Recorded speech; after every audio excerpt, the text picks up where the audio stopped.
Olá, Dona Maria, muito boa tarde. E aí, tem uma criança em casa? Se você não tem, tem sim a criança interior, que pode ter algumas feridas e algumas sequelas. E é sobre isso que a gente vai falar no programa de hoje. Eu estou com uma terapeuta com um quadro novo no programa. Toda semana nós teremos um momento aqui com uma terapeuta para nós podermos fazer a cura interior. Roda a vinheta e vamos para o programa de hoje.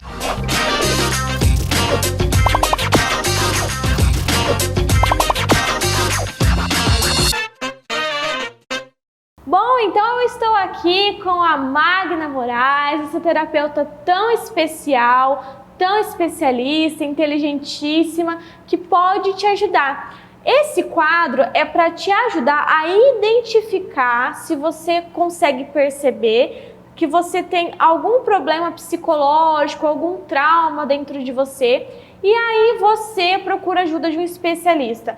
O telefone da Magda vai estar passando diversas vezes no programa para você poder anotar e entrar em contato com ela, tá bom? A gente não dispensa o tratamento, não é só porque você vai sentir e assistir os programas que você vai estar 100% bem. Você vai precisar da terapia para poder trabalhar isso em você. Então o programa é para você identificar se tem algo que você pensa, eu tenho isso, é verdade, eu nunca tinha percebido que existia isso em mim. Tá bom? Então, muito boa tarde, Magna. Seja bem-vinda. Boa tarde, muito obrigada. Boa tarde a todos. Obrigado pelo convite novamente. E aí, a gente vai falar hoje, pessoal, sobre traumas na infância. Você tem alguma criança em casa? Ou então você já parou para olhar a sua criança interior? Magna, quais são os principais traumas que podem atingir a infância de uma criança? Isso é bem interessante falar, porque existem várias situações no qual a criança pode desenvolver traumas e carregar para a sua vida inteira, e talvez essa própria criança, né, criança interior, não saiba. Mas é muito importante também que os pais fiquem muito atentos ao convívio social, convívio familiar e algumas atitudes no qual essa criança está tendo. E quais seriam essas atitudes? Uma criança que já está sofrendo de trauma, ela acaba se tornando uma criança mais agressiva, mais retraída, com medo, começa a desenvolver crises de ansiedade e agressões físicas também. Certo. E quais os locais que essa criança ela pode sofrer um trauma? Seria na escola? Seria dentro de casa mesmo? Seria com a babá? Como seria? Vários lugares, né? Em todos os lugares, na verdade. Dentro de casa, devido a agressões físicas, separações dos pais, pressão psicológica, ameaças, abandono, rejeição. Na escola, geralmente, desenvolve o trauma devido a bullying, né? Que a criança acaba sofrendo muito bullying. E assim, você falou, né? Os pais têm que analisar ali o comportamento dos filhos, porque as crianças têm uma certa dificuldade de elas mesmas identificar os sentimentos delas. E muitas vezes eu percebo que, como a gente não tem tempo, porque a gente vive trabalhando, vive fazendo várias coisas, quando uma criança manifesta um sentimento de dor, de tristeza, de angústia, a gente fala, engole o choro, né? Vamos, que a gente está com pressa, engole o choro, fica quieto e não deixa a criança se expressar. Então é mais difícil ainda, eu imagino, de identificar, não é? Sim, com certeza. Quando você para prestar atenção nas atitudes, nas mudanças na vida da criança, é muito mais fácil identificar e buscar ajuda a tempo, né? Para que essa criança não venha de se desenvolver situações piores, doenças piores depois, na fase adulta. E teria, assim, alguma forma dos pais prestarem atenção nisso? Tipo, por exemplo, tem alguma criança que ela pode ter um trauma, mas ela guarda isso para ela, as crianças já têm essa facilidade de externalizar mais fácil do que nós? Geralmente as crianças acabam guardando para ela, porque as mudanças começam, vamos dizer que aconteceu algo dentro de casa. Ela, para tentar, de alguma forma inconsciente, poupar ou o pai ou a mãe de alguma situação mais difícil, ela acaba se retraindo. E muitas vezes as crianças elas podem externalizar isso para outras pessoas fora da família, que elas se sentem confortáveis, né? Com a professora, com algum coleguinha, com a avó. Isso acontece bastante? Acontece muito, principalmente se o fator do trauma dela estiver dentro de casa, relacionado a coisas que nós já falamos, né? Sobre agressões físicas, psicológicas, ameaças, abuso sexual principalmente. Então ela sempre vai procurar uma pessoa lá fora no qual ela consiga confiar e expor para essa pessoa. E se uma criança ela passou por essa fase da infância e ela nunca teve um tratamento, ela nunca teve alguém que olhasse para ela e ela se tornou adulta, se tornou adolescente, se tornou jovem, se tornou adulta, a vida seguiu, né? Como ela sabe que ela teve esses traumas que podem refletir ao longo da vida dela? Ou então, eu, por exemplo, ou a Dona Maria que está assistindo o seu José, como que ele pode lembrar que lá na infância dele, talvez, aconteceu alguma coisa que até hoje ele tem sequelas daquilo? Então, acaba que na fase adulta, as pessoas acabam desenvolvendo algumas coisas que podemos chamar de sintomas. Por exemplo, alcoolismo, uso excessivo de droga, problemas neurológicos, agressões físicas, psicológicas sobre outras pessoas. Nossa, que interessante. Eu não sabia que o alcoolismo podia ser algo que veio lá da infância. Sim, o alcoolismo está ligado a traumas de infância, né? Assim também como a obesidade e também outros transtornos. São vários outros transtornos que a gente consegue identificar através deste trauma de infância. Que interessante. Então, uma pessoa que ela está, por exemplo, vou pegar só um dos que você citou, lutando contra o alcoolismo, né, que tem o vício excessivo do alcoolismo, ela pode fazer uma terapia para curar os traumas desde lá da infância? Não seria então um tratamento que é só ali no momento presente, dela ficar sem álcool e pronto? Tem que trabalhar o psicológico desde a regressão de antes, seria isso? Exato, ela tem que tratar todos os traumas da infância, né? Nós buscamos a raiz do problema, encontramos aonde está, ressignificamos esse período da vida dela, tratamos todo o seu emocional, reestruturamos todo o seu psiquismo, aí então ela está fortalecida e consegue sair do alcoolismo. Que interessante. Eu não sabia disso, que até o alcoolismo...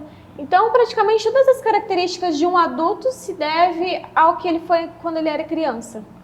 O alcoolismo é uma fuga, né? Então a pessoa acaba fugindo para o alcoolismo em busca de preencher um vazio, uma dor muito forte que ela carrega. Que legal! Bom, tá vendo? Se você tem aí algum tipo de vício ou alguma dor, alguma forma que você lida com as coisas e que você não sabe por que você lida desse jeito, pode ser porque veio desde quando você era criança, né? Desde que você era talvez um neném e você não se lembra, ou você tinha ali... Qual a principal idade assim, que influencia para o resto da nossa vida? Ou é todas as idades? Até os 12 anos está se formando o caráter da criança, né? Então, até os 12 anos está se formando os traumas mais comuns.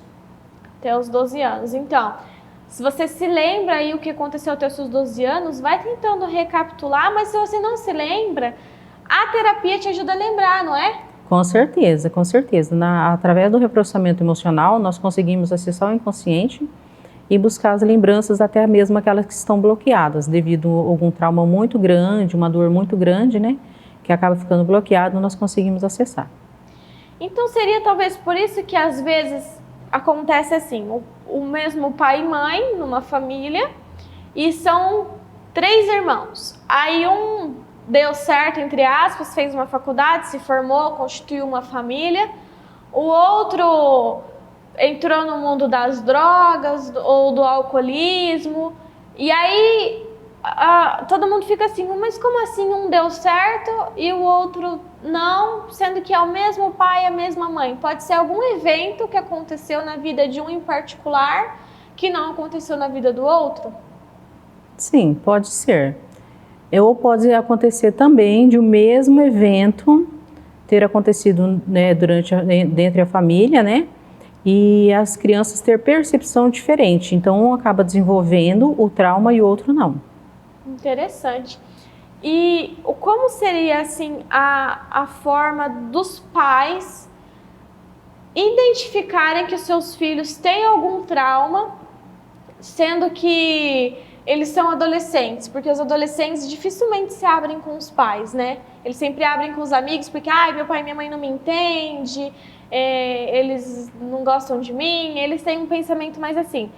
E as mães ficam muito preocupadas com isso. Eu falo porque eu tenho tias que os meus primos são adolescentes, mas os meus primos, eles não conseguem se abrir com ela que é mãe ou com meus tios que é pai.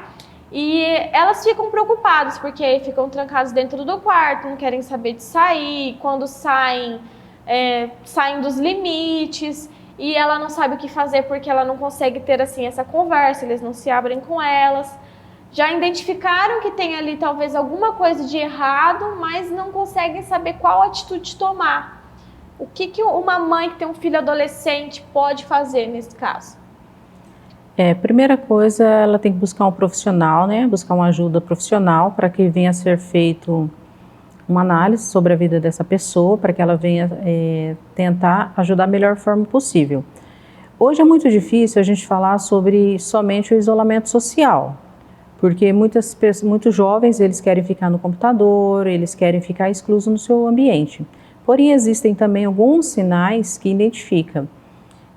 A revolta em si é um sinal e tem que prestar bastante atenção direcionado a quem está essa revolta. Entendi. Nossa, que interessante, né? Tá vendo? Ter um profissional ao lado faz toda a diferença. Magda, eu vi que você falou assim a respeito da agressão dentro de casa. Essa agressão seria entre os pais ou a gente também pode considerar a agressão dos pais em relação aos filhos? De bater muito na criança para poder corrigir ou alguma coisa assim? Podemos falar mais sobre os pais estar agredindo os filhos. Porque muitas vezes os pais não sabem como agredir, acaba perdendo a paciência e acaba batendo demais ou cobrando demais, exigindo demais. Então, todo esse tipo de agressões acaba prejudicando muito a criança. Mesmo porque alguns pais, eles simplesmente batem e não explicam o porquê que estão batendo. Quando, na verdade, deveria explicar o porquê e não bater. E qual sintoma essa criança podia levar para o resto da vida de ter apanhado muito na infância? Se tornar uma pessoa extremamente agressiva com as outras pessoas.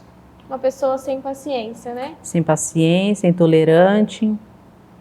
Pois é, tá vendo? Se você é uma pessoa impaciente, intolerante, tenta lembrar aí se você foi uma criança que apanhou muito, uma criança que sofreu bastante com esse tipo de circunstância. E uma pessoa que ela é muito medrosa, o que pode ter acontecido na infância dela? Geralmente isso acontece quando essa criança não tem voz ativa. Quando os pais sempre estão limitando ela. A criança chega, o pai, o mãe, e os pais, cala a boca, espera. Então nunca dá voz ativa a essa criança. Essa criança nunca é ouvida, ela torna-se uma criança extremamente insegura. Insegurança, que é um sentimento que muita gente tem, inclusive, né? Sim. Prejudica no ambiente de trabalho, prejudica no resto da vida. E talvez uma pessoa que ela não consegue ter um relacionamento amoroso, né? Ela não tem segurança para confiar em ninguém, ela não tem vontade de namorar com ninguém, de se casar com ninguém, ela tem esse medo. O que ela pode ter sofrido na infância?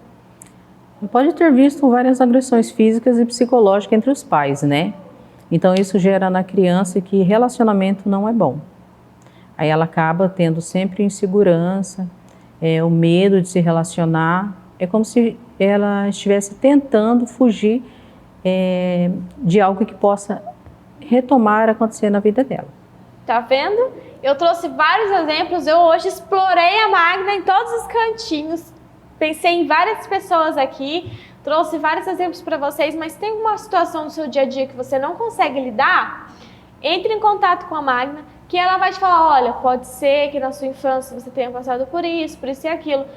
Né? Ela vai fazer as sessões de terapia com você, que podem ser online ou presencial, né? Exato, faço atendimento presencial e online. Presencial seria em Marialva, em casos de extrema urgência que você não possa ir, ela vai até você, certo? Isso, vou mesmo.